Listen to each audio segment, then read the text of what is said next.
से इनकार कर दिया था। सही। और हसन साहब, आपको पता है कि बोल हमेशा हक और सच के साथ खड़ा रहा, अदलिया का हमेशा साथ दिया, लेकिन जिस तरह बोल न्यूज़ के को चेयरमैन शुएब शेख साहब को गिरफ्तार किया गया है, तो इस वक्त क्या कहेंगे आप उनकी गिरफ्तारी के हवाले से?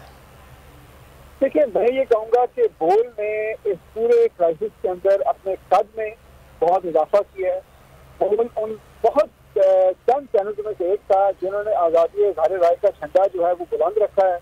और आपसे जो को चेयरमैन है शुएब शेख साहब, उनको गिरफ्तारी इस पादाश में किया गया है कि उन्होंने अपने चैनल को सच क्यों बोलने दिया।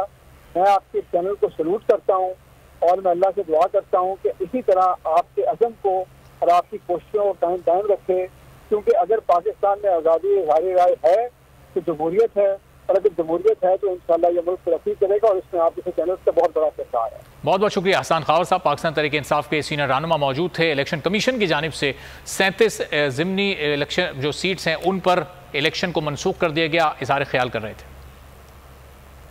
कोयटा से आपको खबर दें,